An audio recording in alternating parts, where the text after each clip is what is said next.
All right, that's it, folks. No more preseason games around the NFL. Many teams still have many questions to answer. Oh, like in Pittsburgh, who will be the Steelers' starting quarterback? Who won the Steel City Under Center Slugfest? Head coach Mike Tomlin saying he'll name a QB1, quote, at our leisure. Top of the morning to you. Welcome to The Sweat, presented by DraftKings. I am Emerson Latzia. So coming up, King Rory reigns supreme at East Lake. We got DFS and sportsbook plays around the diamond for you.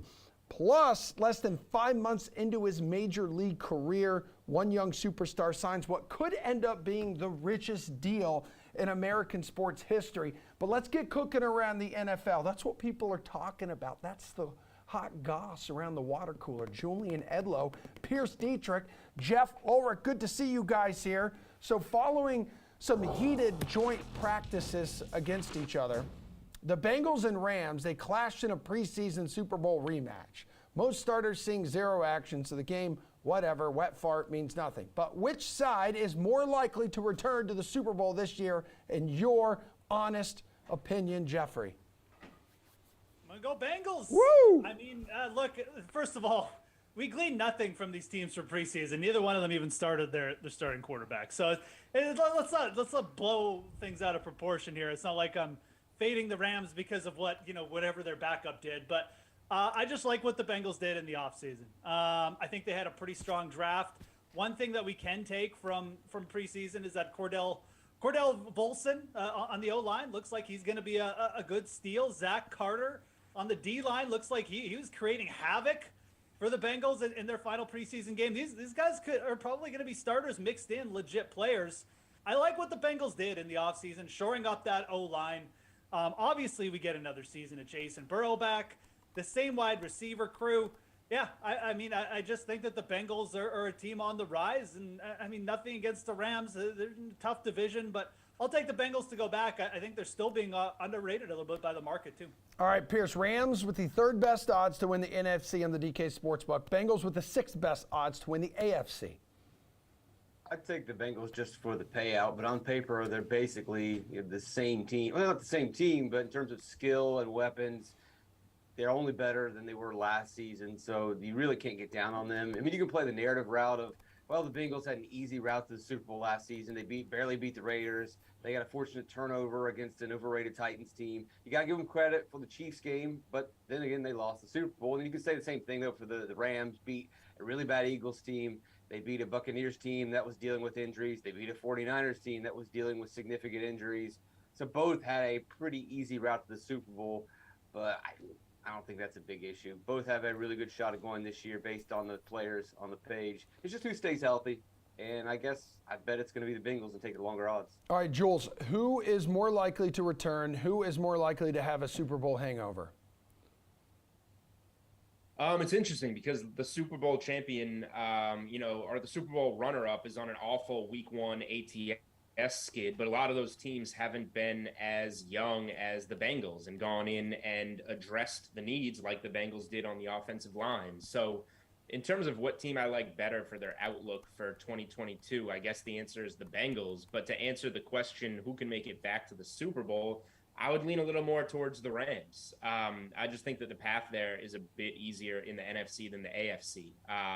Since he got a little fortunate in the AFC, partial credit for beating the Chiefs, of course. The other half of the credit goes to Patrick Mahomes puking all over himself. If there's one storyline from last season that I will remember that I think we're not talking enough about, it's how bad Patrick Mahomes was in the AFC Championship game, giving the game away. Like deer in headlights, I might as well have been playing quarterback. But that doesn't address the question. The Rams, I think the NFC is just easier. There's a lot of teams. I think it's the Ravens' year to bounce back. They had horrible injuries in the North last year. I think the Ravens are a great bet to win the AFC North. The Bills are the Super Bowl favorites. We've got all four teams in the AFC West, absolutely stacked division. I just see more of a path for the Rams to get there. Yeah, that's going to be Rams, Bills, first Thursday night football game of the season. Dallas will take center stage in Week 1 on Sunday Night Football. And how about this, guys? The reigning NFC East champions saw their franchise left tackle, Tyron Smith, go down with a hamstring injury that could see him miss, most likely now, according to reports, the entire season. So, Pierce, how will this impact Dak Prescott and this entire Cowboys offense? Yeah, this is not good. Smith missed a lot of 2020, and that offensive line struggled, and the offense struggled that season. Now, they also were missing several other key players on the offensive line. So, yeah, it's definitely not going to be good, but that's not completely true. It will hurt the passing game. Smith, if you look at his PFF grade, one of the best pass blockers. He's protecting the blind side of Dak Prescott, so definitely going to downgrade Dak Prescott and the pass attack. But technically, if you look at his run blocking, he's really not very good. And so when you swap in somebody else, actually is a bit of an improvement. So you could see a better season from Zeke because of this, or Tony Pollard. And maybe Dallas, without having that strong left tackle, is going to have to go a little bit more focused on the run. So as odd as it sounds, to lose a key offensive lineman, this actually could benefit the Dallas run game. All righty, Jeff, talk to me here, dude. Smith hasn't played in a full season, by the way, for the Cowboys since his All-Pro campaign in 2015. Yeah, and that's kind of a good argument on its own that maybe this isn't like that big a deal. As Pierce alluded to, Tyron Smith, extremely good in the pass blocking game, but like the Cowboys have been a pretty solid rushing team without Tyron Smith in the lineup a ton. And look, like there are options out there. There's a couple free agents like Eric Fisher, Nate Soldier. They've got a couple in-house options. Maybe not looking that great, but Tyler Smith is a guy who they kind of drafted to be like their swing guy on the O-line anyways. So I'm not sure how big a deal this is going to be to the rush game. I think the Cowboys were already kind of heading into the season planning to rely on the run and planning to just be like a defense, a bit of a boring team, quite frankly, where they don't want to get in shootouts. They want to run the ball, let their defensive playmakers make some plays, and just grind out wins. So I don't think it's going to change their game plan too much. I think if they do get in shootouts, this is probably where you'll see it. Pierce is right. I don't know if you necessarily need to downgrade Dak Prescott that much. Sometimes O-line issues also lead to more pass attempts because you're just behind late in games. So, but it's a little bit scary as a Cowboys fan. I wouldn't like it from a real life perspective. It's a pretty big downgrade in pass protection, and it's probably going to rear its ugly head at the moments, crucial moments at some time in the season. So if anything, I would downgrade the Cowboys probably from like a win-loss perspective from this one. Jules, Dak is sacked more without Smith in the lineup, and also he's been sacked 7+ times in a game twice during his career. Both of those contests have come without Smith in the lineup. Yeah, I mean, this is going to make an impact. This takes Dallas's offensive line from probably a little bit above average to a little bit below average. And we'll see. It sounds like this is probably just going to be a plug and play with a rookie unless they go to any of those free agent options like Jeff was mentioning. So we'll see how that goes. Maybe things go better than expected. But Dallas was a team I'm down on to begin with. I'll take the field to win the division, and this was a sharp bet at under 10.5 wins. At 10, they should be right there, but I would still look under. So I agree with what Jeff was saying there on the win total. Dallas needs to run the ball. Like, they need to rely not just on Ezekiel Elliott, but on Tony Pollard and have kind of that two-headed rushing attack because they lost so many pieces in the passing game. And that is where, like we're saying, that's where Smith's absence is gonna come into it. So when they're behind in a game and they have to start slinging it, that's when those sacks are going to kind of start to add up. And maybe they don't get one of those games, down 4 or 5 points, need a touchdown to win the game, got to be throwing it in the 2-minute drill. Maybe that's where they lose a game or two because of this injury. So it's hard to fully grasp it, what it means for this season, but it's not a good thing. And if it does anything, it's going to tick them down a win or two. It's not going to get them any further. Okay, Eagles, Cowboys, both currently with the same odds to win the NFC East at +150. Commanders +500. Giants +800 right now. Jules, let's talk big picture here, though. What was your top fantasy or sportsbook takeaway of the preseason? You can go any direction you want here. I thought the Texans looked pretty good. Lovie Smith in there coaching them. Davis Mills playing quarterback. Now, again, are you getting everyone's best effort? Are you leaving your starters in a little bit longer against some backups to give them some motivation? Yes, but I think the Lovie Smith hire was really interesting because he's not a guy that's going to, tank this team in any way. He's a veteran coach that's going to try and grind out games. Now, he wasn't Houston's first choice. I thought he was a good candidate to be the first coach fired. But the Texans, I thought, looked much better than I thought they would in preseason. And they're a team that you can get, close to double digits with on a lot of these early games. So that kind of stuck out to me a little bit. Jeff, what about for you, man? I mean, we could talk about this subject. I mean, this could be the whole show, just Yeah. of preseason takes. But I really like what's brewing in Philadelphia. By all reports, I know we didn't see that much of Jalen Hurts, especially in the last game. Obviously, he didn't play, but by all reports, this is just an improved player. I mean, no interceptions in training camp, and it's not just Jalen Hurts. It's AJ Brown. Like AJ Brown has been targeted at will in training camp, making cornerbacks just look ridiculous. We've seen the highlights on Twitter, but that's happened like every single day in Philadelphia Eagles training camp. You've got A.J. Brown plus 2,500 most receiving yards, over 1,025.5 yards for his over-under prop in receiving yards. I think he's just in for a massive year. I think that this Philadelphia Eagles offense, with Jalen Hurts being able to extend plays out of the pocket, improve his deep ball passing downfield to a target like A.J. Brown, I just think magic's going to happen. Love both these guys for fantasy. And absolutely, I think you should be looking at taking the overs on A.J. Brown in the betting market. All right, Pierce, feeling better or worse about a player, team, fantasy, or sportsbook-wise here? Feeling better about a player. Let's go back to Dallas. Julian mentioned the wide receiver issues in Dallas. That's set up an opportunity for Cavante Turpin, 5'9", What? USFL MVP, turning some heads. He might not really be much of a play as a wide receiver, but there's a sneaky way that he could affect DFS dramatically. We know that the Cowboys are a turnover team. They generate turnovers, and that typically can lead to defensive touchdowns. You want to win big GPPs early in the season, you got to nail the guys that had the big games, but you also need the defenses that score 20 points.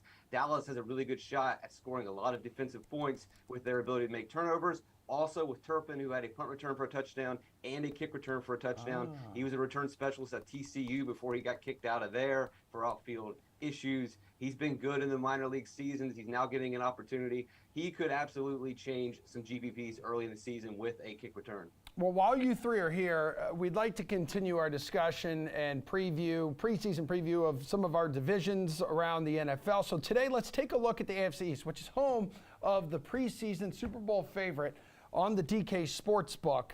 Jeff, the best DFS player this season from the AFC East is going to be who? Any chance that it's anyone besides Josh Allen? Oh, I mean, there's always a chance, but no, it's going to be Josh Allen. I mean, I'm not going to do some crazy take. I'm not going to pick like the wide receiver 4 on the New York Jets. I'll leave that to Pierce. Yep. Josh Allen is just, I mean, he's on a team who's favored to win the Super Bowl. We saw what they did, obviously losing the game to the Chiefs last year, but like just basically putting together a perfect game. I mean, a perfect offensive game. That's the potential every week with Josh Allen. The only thing you worry about with him for fantasy is that like the Bills are just too good. And then, they get a couple scores and all of a sudden Josh Allen doesn't have to do anything the second half. But I think that there's enough parity and enough, competitiveness in the NFL that you can't worry about things like that. The Bills, by all means, went out and improved their team this year, not just on the defensive side of the ball. They had guys like O.J. Howard. They've got a guy like just a depth piece like Jamison Crowder. So even if there's injuries, like, maybe Diggs goes down, Gabe Davis has proved that he's probably looks like a wide receiver 1 in waiting. There's nothing to stop here, nothing to stop Josh Allen except potentially just the Bills being even better than we think they are. Josh Allen's going to be the best fantasy player in this division, in my opinion. And, there's a couple other options that we can look to and have some upside, but you got to roll with Josh Allen here. All right, Pierce, come on. This is when you usually deliver some kind of wild, bold prediction for us. Yeah, and at a rare moment of sanity, I will stick with Josh Allen as well. The Jets receiving core is good, and their 4th wide receiver, they have a strong, deep core there. I'm probably not going to pick Braxton Berrios to score the most points in the division that has Josh Allen, who might score the most points in football. You got to go with Allen.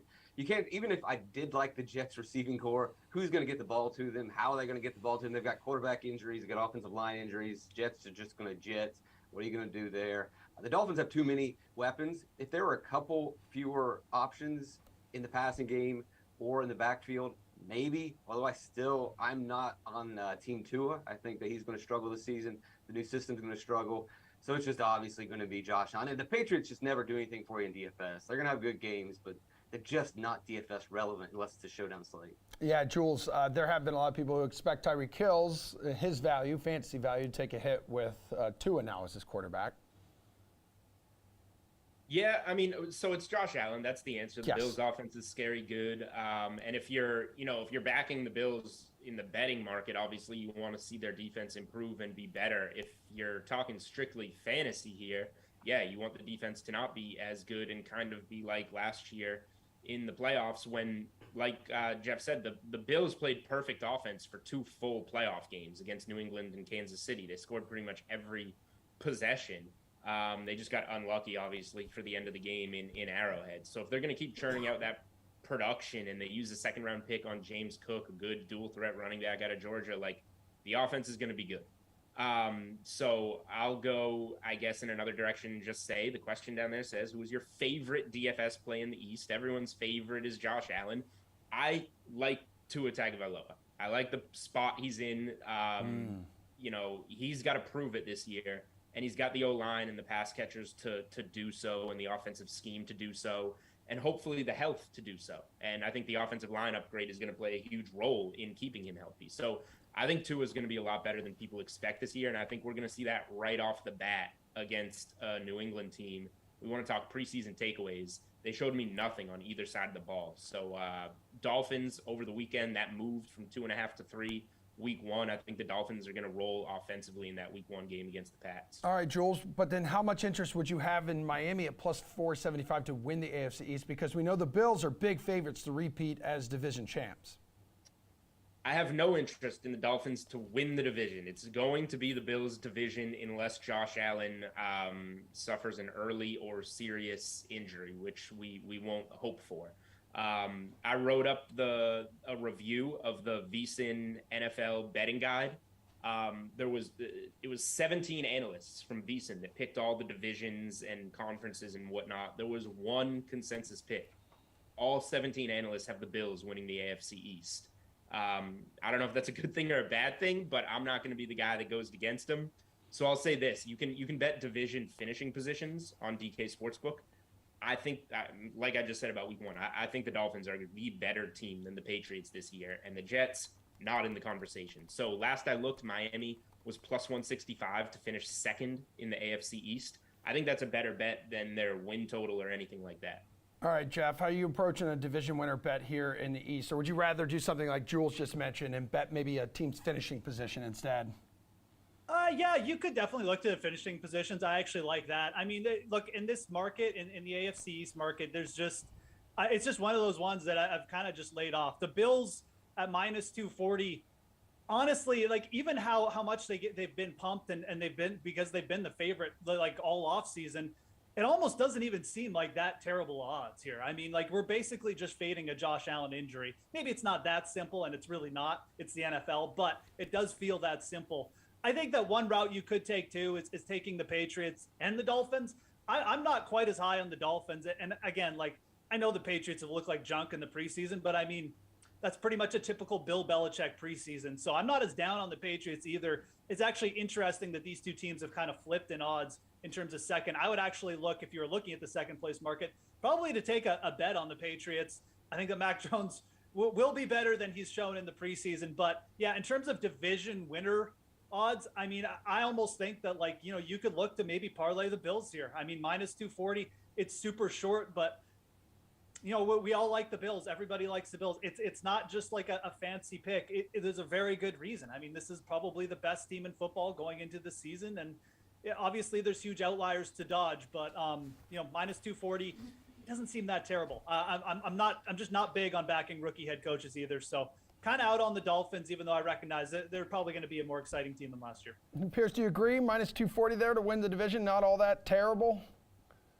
Everyone agrees that Buffalo is the best, and everyone agrees that you can't make any of these other bets. The division bet is just, it's a waste of time. You can look at who's going to finish second or third. You can even try to bet, 1, 2, 3, 4, which in this division may not be that difficult of a challenge. I think we all have the Bills at 1. We've got the Jets likely at 4. So you just got to figure out who you got at 2, who you got at 3.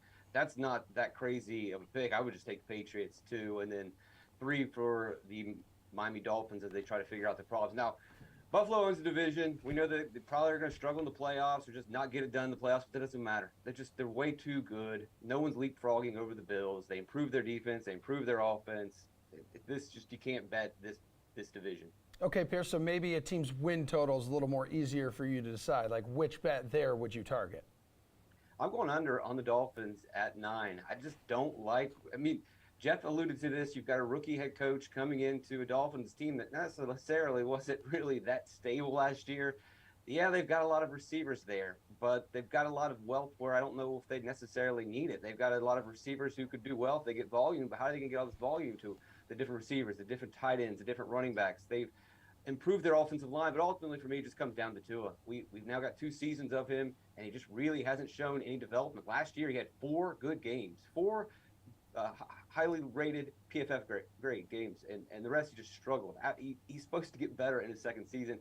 We have not seen that from Tua. Now he's got a new coach, a new system. I know Tyreek Hill is boosting him up, but just from where I stand, I mean, do we all forget that the Dolphins wanted to trade him last season for Watson? If anyone knew what he had and what he does not have, it would be them. And if they were trying desperately to get rid of him, what's changed? Do we think it's just going to magically flip the switch with the new coach? I don't think it's going to happen. I think they're going to struggle in this division. I got them at under 9. Yeah, Jeff, he's on to something here. Dolphins have undergone the biggest facelift of any of the teams in this division. Yeah, and I think that they made a good hire. I think that eventually this team will be something. But flashy players on offense is just one part of the thing, right? Like you need a good defense too. I'm not sure where their pass rush is going to come from. I'm going an under too, but I'm just going to take the easy route. Like plus 130 on under 5.5 wins for the Jets. Yeah, sign me up. You've got a Jets team with really no defensive depth, the O-line issues, and their quarterback, their second-year quarterback, hasn't had a preseason. I'm going to go over their first 10 games here, just generally. They've got the Patriots twice. They've got the Packers on the road. They've got the Broncos on the road. They've got the Bills. They've got the Bengals. They've got the Ravens. And they have to go to the Browns and the Steelers on the road. Where are the wins coming from for this team? I mean, seriously, this is at plus 130. It's 5.5 wins. They have to get 6 wins. That's their first 10 games. I don't even know if they're going to get a win in those 10 games. And, I do this every year. Every year I go on there and I go, Jets are a great under. They're going to have like 1 win in their first 8 games. And Jets fans get on me about Twitter. Oh, you're an idiot. There's at least 3 wins in there. There's not. There's not 3 wins. There's not 2 wins in there. This Jets team is going to be bad again. 5.5 wins. It's too big. Go under plus 130. They play the 6th hardest schedule of opponents for sure. So, Jules, what direction do you want to go here? Which team's win total are you targeting? Yeah, I mean, it's a tough division that kind of only leaves you the Jets because we all feel it's going to be the Bills at the top, and they're kind of priced out, and we can't bet them at this point. And then regardless of how you feel, if you're Dolphins or Pats, it feels like it's going to be 2-3 Dolphins, Patriots, one way or another. You're welcome to whatever opinion you want. And that leaves the Jets at the bottom. So, yeah, I mean, I bet them at under 6 wins earlier. And I think that's a good bet at 5.5 at plus money, like Jeff said. If you want to, let's say this maybe is a 6-win team, somehow 7, which I don't believe it's going to be because Jeff laid out the schedule perfectly. They're not going to be favored until I think they have a bye after that, and then it's the Bears. So, the Jets might not be favored, will not be favored in a game until week 12, it might be. And then they'll go back to being underdogs again every week after that. So if you wanna take a juicier shot at this and say maybe they do get 6 or 7, but it feels like the Patriots and Dolphins are 8-win teams at least, that the Jets can't get that to that level. Division finishing position again, 4th place for the Jets. It's minus 190, so you gotta lay it. But if you're thinking about just the odds that the Jets can actually keep up with any of the other teams in this division, I think 190 is a good price, because even if they somehow impress and, like I said, get to 7 wins, I don't think the Patriots and Dolphins are going 7-10. It just seems like a tough one to find a way that you lose it. Yep, they improved their overall roster, yet the success of that team still hinges on last year's 2nd overall pick, Zach Wilson. To say he struggled last year is an understatement, already dealing with health issues. Jules, we'll get you out of here with this. What's your favorite player feature or player total from the AFC East this year? Okay, so I have found a way to fade the Bills. Woo! It's going to be an under on 750 rushing yards for Devin Singletary. So he's crept over in a couple of his first 2 years, in 2 of his first 3 years, I should say, rather. He's also been very healthy. So when you're taking an under with a running back, obviously a position that, takes a lot of, physical labor, he could always get hurt. That's how you start off a running back under. But you just look, and, Zach Moss hasn't panned out the most from Utah, but he's there and he's healthy. But really, you just invested a second-round pick in James Cook from Dalvin Cook's younger brother from Georgia. That's a guy you're going to plug into your offense and rely on those fresh legs quite often. So he's been right around 750 every year. Even if he stays healthy this year, you got to think so many of those attempts are now going to go to Cook that it's going to be hard for a guy like Singletary to crack over 750 rushing yards. And remember, this is also a team with Josh Allen, who runs the ball often as well. Those are 4 people now that are going to be in that realm of rushing yards. I just don't see how Singletary gets there unless he has a perfectly healthy season, and a guy like Cook is the one that winds up getting hurt. All right, Pierce, what do you want to do here? I also want to throw in that the Bills have Duke Johnson and an undrafted free agent on Virginia Tech that's looked good in the preseason as well. So there's a lot of options there to cut into the yardage of Singletary. I'm going to steal a pick from Jeff, or at least show that I've been listening to Jeff, and I'm going to take the under on Tyreek Hill's 80.5 receptions. He gets the big contract, prepare for the letdown. We also have and it's there too, right? The guy launches a podcast. It doesn't look like he is 100% committed to the NFL. Always fade these players that have some sort of side hustle going on. You've got all the different receivers in Miami. You've got a quarterback that hasn't been really what he's supposed to be up to this point. Now, according to Tyreek Hill, he's the best passer he's ever played with. Aside from Patrick Mahomes, he's even better than him. But it just hasn't worked out so far. I don't see them getting over this number. And I also don't like the new system that's going to be in place in Miami. It's going to take them a while to get running. So give me the under on Tyreek Hill. Jeff Ulrich, the fact that Pierce Dietrich is listening to you is terrifying. It only took 6 years, but come on, yeah, finally. And I mean, yeah, sorry for your bank accounts, but I do like the unders on Tyreek Hill. I threw out like a month ago under 8.5 touchdown receptions for Tyreek Hill as well. Mike McDaniel loves to run in the red zone. I like that bet, but I just tore down the New York Jets. Let's bring it back. Let's lift them back up, Emerson. What? Let's go over Elijah Moore, 800.5 yards. I love this one. Yeah, okay, the Jets are going to stink. Great. What does that mean? More throwing of the football. Elijah Moore had 144 yards in a game last year with Joe Flacco as quarterback. This guy is really, really good. He averaged over 80 yards per game in his last 3 games of the season in 2021. He's going to be their alpha. He's going to be their number one. He's going to be the guy getting the late garbage, jump balls, whatever, from Zach Wilson. I think this total is way too low, and it's probably not gone up because people are buying into the Zach Wilson fear. But I don't think it matters. I think Elijah Moore is easily a 1,000-yard wide receiver if he stays on the field for 17 games this year. So let's go over. I think that this is a very, very good player who's about to break out. He's just on a bad team. Who cares? Over 800 yards for Elijah Moore. All right, guys. Jules and Pierce, adios. Jeff, we're going to talk some Tour Championship, Rory's Rise as well coming up. Maybe some majors, futures that you like. But first, last night, sports collectibles expert Chris Costa hosted another Rainmakers Pack Break right here on the DK YouTube channel. So our co-founder Matt Kalish and Chris were joined by Rainmakers player and Discord community member Wiley to crack open a few packs. So he pulled a nice Deebo Samuel legendary, but with Rainmakers, of course, it's not just about the huge pulls. The rest of the pack can make a huge difference in the weekly contest as well. So tune in tonight, 7:15 Eastern time for another break with Chris. However, first, here's a little bit more from last night. Marquise Brown rare. Love that. I like that. I like that a lot. 6 weeks of no D-Hop. I mean, he's going to be the main focal point for Kyler Murray. I kind of like him. I'm not playing rare level, so I may. Well, here's the thing, too. If you live final, the one interesting thing is you compete at the live final. Correct me if I'm wrong, Matt, is you do one lineup from every core, elite, rare, legendary Rainmaker. Is that right? That's right. So you'll have the cumulative of 5 rosters. All of them will be like the classic main set, week 15, Rainmaker, legendary, elite, rare, and core. Right. You mentioned you're not playing at the elite level. You're not playing at the rare level. You're not playing at core. Right. So what are you doing with your core cards? Would you, if you have enough to make a lineup, are you going to enter any core lineups just because you're able to, or are you looking at moving them on the secondary market? I am going to play at elite level for sure. Okay. Rare and core, probably no, but stupidly, I sold a lot of cores early on. And then I realized there was that chase to 450 contest.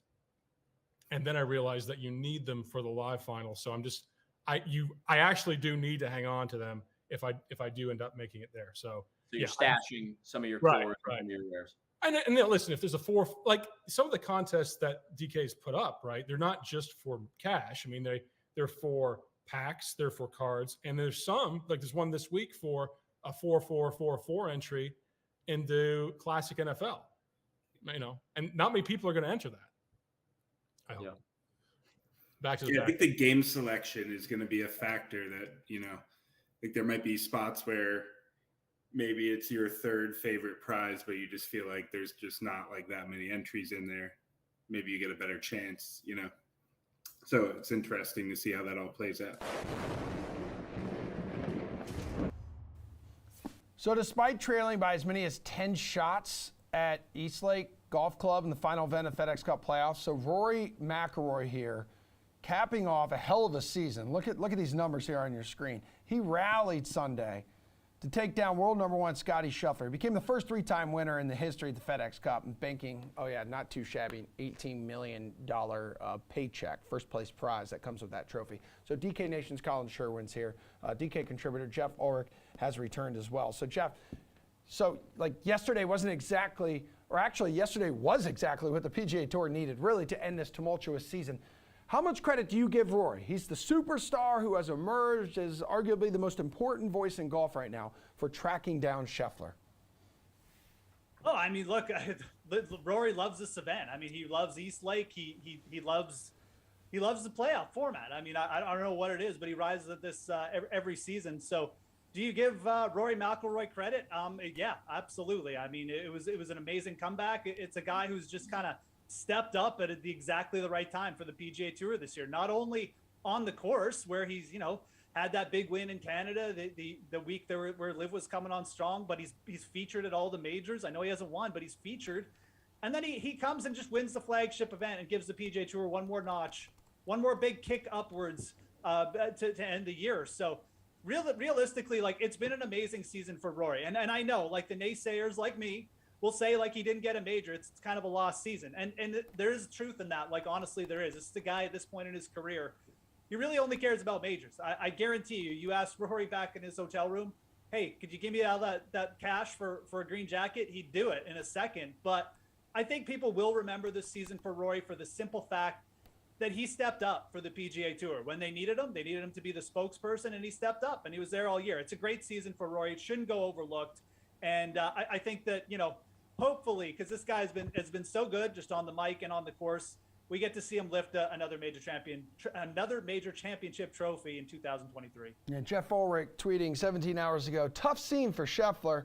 If I was him, I'd send Rory a picture of myself sleeping in the green jacket tonight to make myself feel better. Would. I mean, extremely petty, but I mean, you know, that's what happens when you blow a 6-shot lead. You got to make yourself feel better somehow. I mean, it's very true. I mean, Colin, like, what impressed you the most about Rory's balance of his incredible golf this season, but also putting like the tour on his back, like JanSport here, man? Yeah, you know, just I think this will be a season that no matter what he does or how many more major season wins, I think this could be the season that sort of defines Rory McIlroy's career. Played, you know, fantastic golf all the way and did not win a major, which, you know, if Cam Smith just doesn't get super white hot with the putter at St. Andrews, I mean, Rory McIlroy takes home the Open Championship, which probably besides the Masters is the one he wants the most. So really, really close. And then he does it again at East Lake, and his performance in these events, when there's more money on the line than in any professional sporting event in the world, and he's done it 3 times now. I mean, it's truly incredible. He is a guy that you can't help but root for. Has held the line on rallying the tour together, and he's been, to be that leader, you got to be a great player too. He's been that great player. It's hard not to talk about Scheffler falling apart though.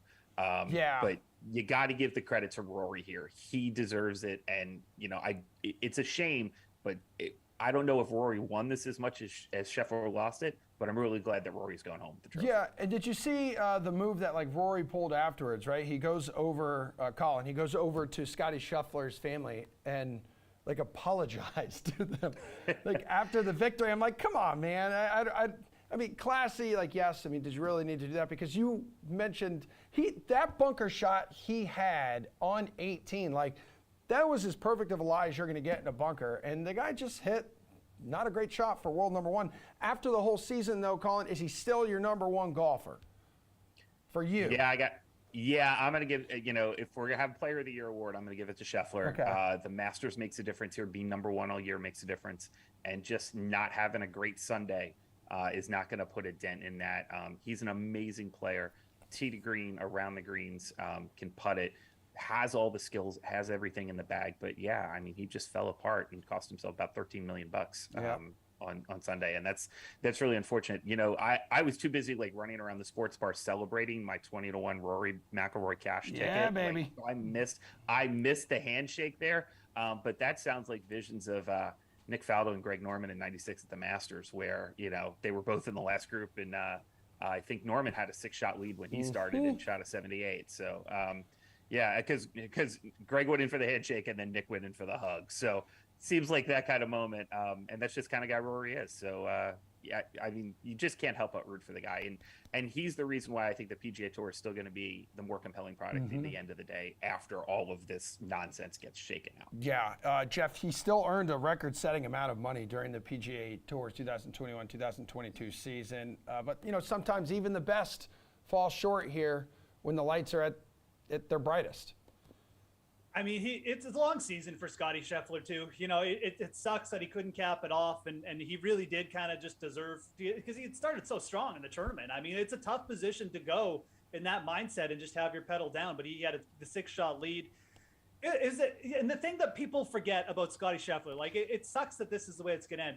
Scotty Scheffler didn't have a win on the PGA Tour before 2022 started, and he got so far ahead in the official world golf rankings that like he basically was in an impenetrable position for the world number one for like most of the year. That's just crazy. That's absolutely insane, the kind of season, especially just the start of it he had. He also was right there at the US Open. Like he just about won the US Open. This guy went from like bottom tier elite to one of the best 3 players in the world in the snap of a finger. It was amazing. It stinks that people are probably going to remember this more, but Scotty Scheffler has put himself in the position of top 5 player, one of the best players in the game, if not the best. And yeah, he had a little bit of regression at the wrong time. We'll see if that bleeds into 2023 at all. But for this season, I think he deserves the top golfer. It's almost impossible to take it away from him. The match play on top of the top finishes, and then the green jacket. So yeah, Scotty Scheffler, disappointing finish, amazing season. Ulrich, let's look at the season as a whole here. Who would you say is your biggest surprise on the PGA Tour this year? Yeah, so I think most people, we'd point to some young players, like Tom Kim, obviously insane 20-year-old just coming out of nowhere. I'm going to go with Matthew Fitzpatrick. Nice. This is a player I think most people just had pegged as, okay, he's good. He'll probably grab a win because he's an elite putter at some point, maybe win the Wyndham or something like that. But is he really going to ascend into our minds as like a top 10 player in the world? No, he's probably not got that potential. This guy went out and absolutely transformed his off-the-tee game. He turned into one of the better drivers of the golf ball. He gained distance. He's accurate, and he allowed him to flourish because the rest of his game is so good. This was one of the top amateur players in the world at one point, and he absolutely took the step forward this year. So in terms of just like biggest surprise, Matthew Fitzpatrick winning the US Open, I did not have that on my dartboard. There's a million different things we could pick for biggest surprise. Again, it was a really crazy season when you think about the runs, the ascension of Scheffler, Tom Kim, Cameron Young, Cam Smith. I know he's not the PGA Tour anymore, but him winning a couple major events. But I'm going to go with Matthew Fitzpatrick because never in my wildest dreams did I think this guy would come into 2022 and win the toughest golf tournament of the year. Credit to him. Absolutely amazing season, amazing transformation by him. All right, who are you going with, Colin? Yeah, I'm going to go with Cam Smith. I just thought he came from, we knew he had the talent, we knew it was there, but his ability to put it together and to put it together on big stages, I thought was just really impressive. And then obviously one of the great rounds, maybe in the history of major golf with what he did at St. Andrews on Sunday. His ability to putt is just next level elite. And I'm really going to miss him because it sounds like he's leaving for the other tour here. And so I don't think we'll get a chance to see Cameron Smith week to week compete at the highest level anymore. Yeah. And that's kind of a shame. But what he did this year, I think is elite and outstanding. And I agree that Fitzpatrick is another fantastic story. Where did that guy come from? To get that distance off the tee, to go with that short game, just a huge credit to him, and he's going to be a force in some of these majors next year as well. Well, Cam Smith plus 1,200, second best odds to win the Masters in 2023 here, Colin. You got a major future you like for next year?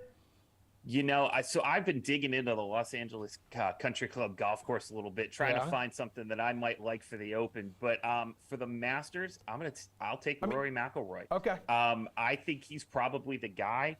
It's going to be a really interesting, the pressure is all on him now in that tournament, and it's going to be right there. But we have seen under pressure in Georgia. We've seen him do it in Georgia now too, that he can get this done.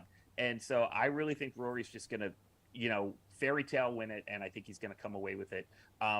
But for LACC, give me Will Zalatoris because it sits up well for him, and I think he's finally going to get that major.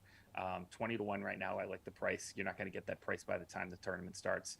I'm going with my guy. He does not set up well at Augusta, but he does at LACC. Okay, yeah, hopefully his back heals up in the offseason here. He'll be fine. Yeah. He'll be fine. Yeah. Jeff, a future and a major here you like?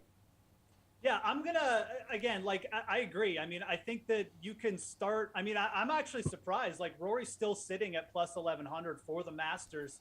He's up there with Scheffler and the guys, but I mean, you could easily see this number dive down to plus 900, plus 800 if Rory starts off with another win. Time to maybe start making some parlays or something is now in the offseason while these odds just kind of sit there.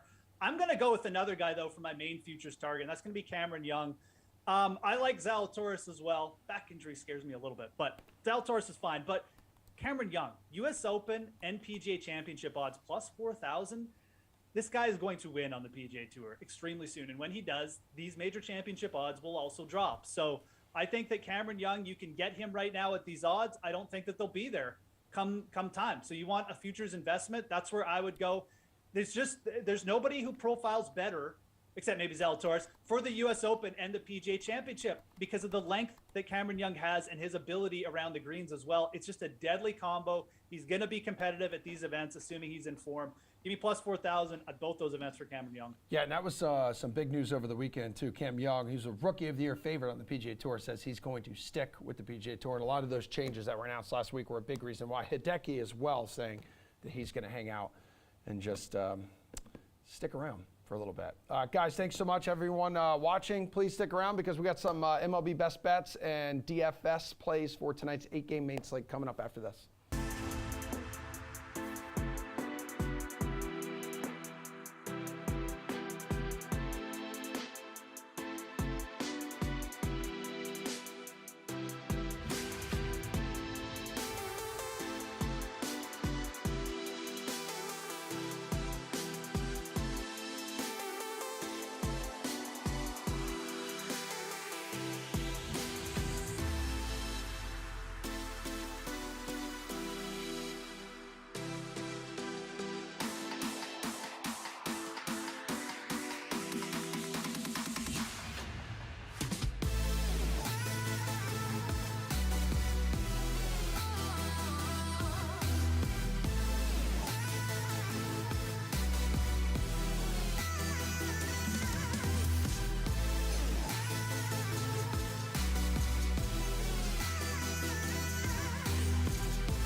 Man, Julio Rodriguez is just a handful of months into his Major League Baseball career. This is rookie season, and these numbers are silly. I mean, we've all quickly realized the promise that has made him one of the top overall prospects in baseball. Look at the slash line for crying out loud. He's got 21 home runs. He's got 23 stolen bases. That combination of power and speed recently allowed him to become just the 12th rookie ever to achieve a 2020 season. These three guys are perfect to talk to about it. Let's go. RotoWire's Paul Bruno, RotoWire's Eric Halterman, and Mr. Julio Rodriguez Stan himself, Steve Buchanan. Bukes, I do want to start with you here, man, because Julio Rodriguez and the Mariners, they just finalized, right, this massive long-term extension that guarantees the 21-year-old outfielder $210 million. It could max out at $470 million. This contract, it's a little weird, a little wacky. If it does max out there at $470, it would be the richest deal in American sports history. Just your thoughts when they handed this kid a deal. Again, 5 months into his big league career. Oh yeah, I mean, worth it. Worth every single penny. The Mariners are not going to regret this contract at any point, even when this contract is over. And I'm almost 50 years old. It'll be worth every penny to be paying Julio Rodriguez. But there's also one thing that I think we need to look at too as well. You look at some of the impending free agents that are coming up in the outfield market. While this contract feels absurd, when you think about the amount of money, guys like Aaron Judge are going to have to get paid soon. Juan Soto's going to have to get paid soon. Some of these guys are going to need some of these contracts soon. So maybe this even kind of sets the bar for some of these guys moving forward. But I love the structure that this deal has about how his placement finishes in the MVP race. So you get these monster contracts, you're getting these guaranteed money, but this still incentivizes him to be playing hard year in and year out. I love this structure. I hope we see more of it in Major League Baseball. But I really, at this point, with the way he's been playing, it was smart to lock him up long term. Yeah, Paul, it could be 8 years, 13 years, 16 years, 18 years. Like, we really don't know. But the Mariners seem to have made a very smart move here. I agree with Steve's assessment completely. I like the creative thinking behind this deal, which could become a blueprint for others across even the entire sports spectrum. I mean, how many times we've seen monster deals where the player is nowhere near its worth, only a couple of years in, or a deal where that player has already accomplished what he's done in his career and getting paid for past work rather than what's going up front, ahead. And it winds up in a lot of cases to be a massive overpayment. Instead, this one has a reasonable base salary, first of all, but also contains all these escalators based on his yet to come achievements. I love this, and I think that we could see more of them. It's a very reasonable contract, and I think he's going to collect along the way on some of these escalators with an MVP or two as well. Yeah, and Eric, kind of like Steve mentioned, with so many clauses and conditions in there, like, should he prove to be a letdown, which is unlikely the case, the deal at least will not snowball into one of those Bobby Bonilla or Chris Davis situations.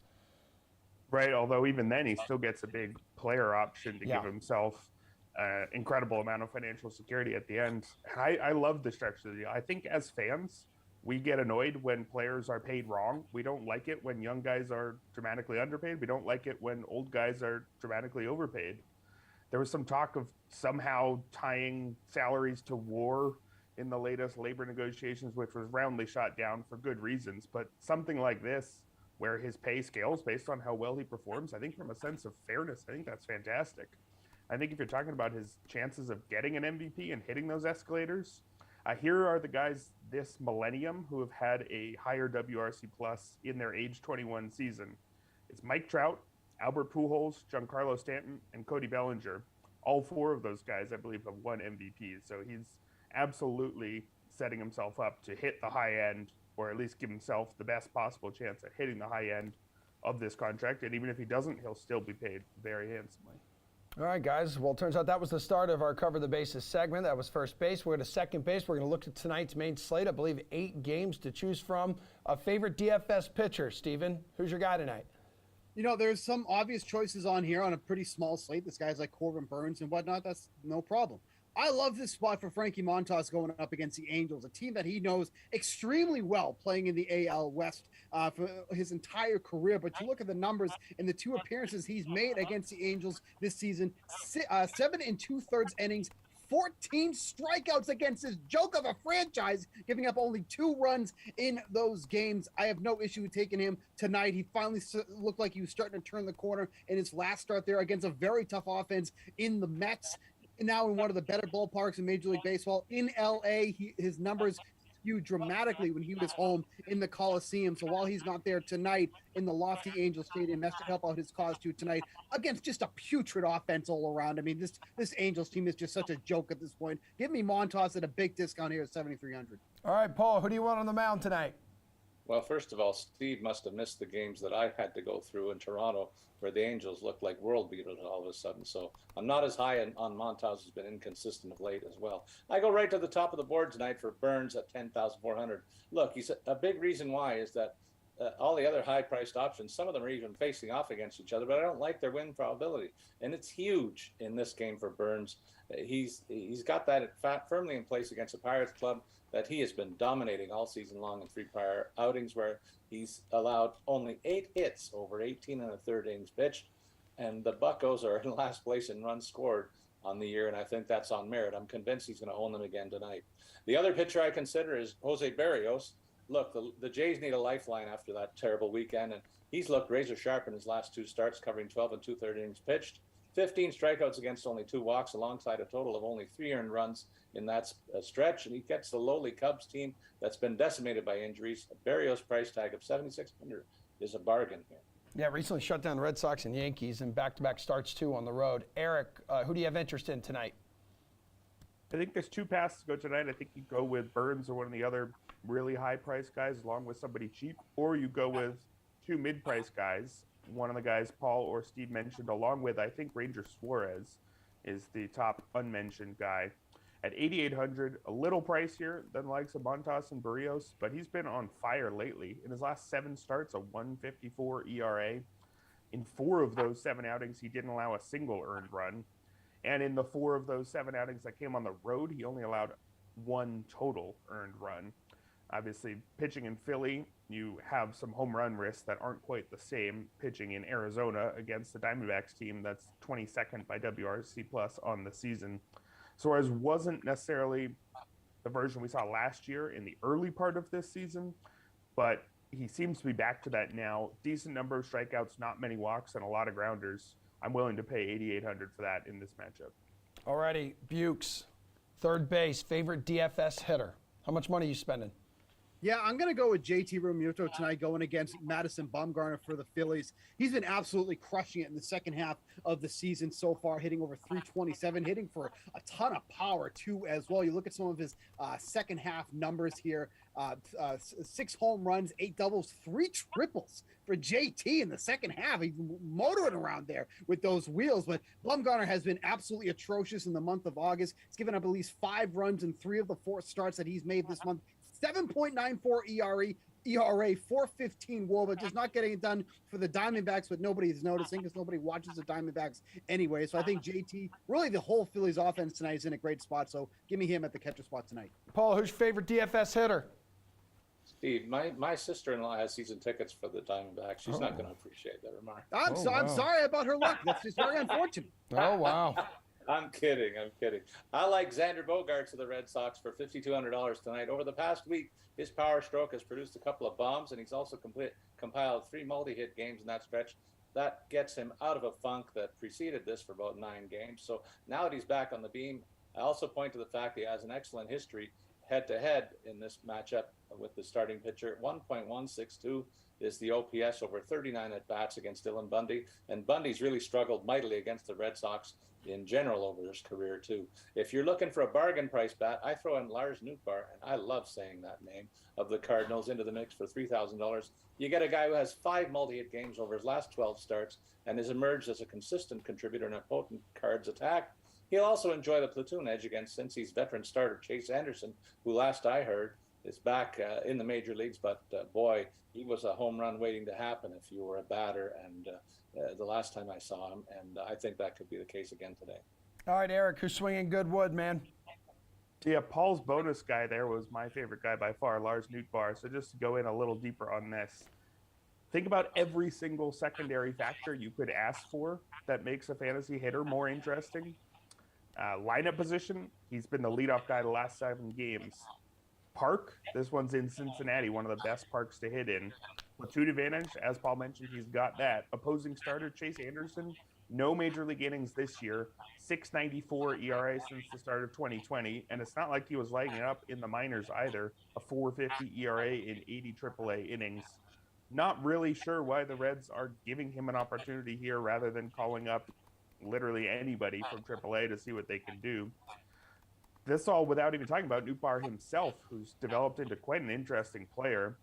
Great eye for the zone, walking almost 15% of the time, striking out just over 20%, and he's hitting the ball hard. Barrel rate over 11%, would be on pace for about 23 homers if he played a full season. Everything lines up perfectly for him. I'd happily pay over $4,000. You only have to pay $3,000 here. All right, Bukes, last one here. Bring us home. Favorite run line, money line, or game total bet tonight?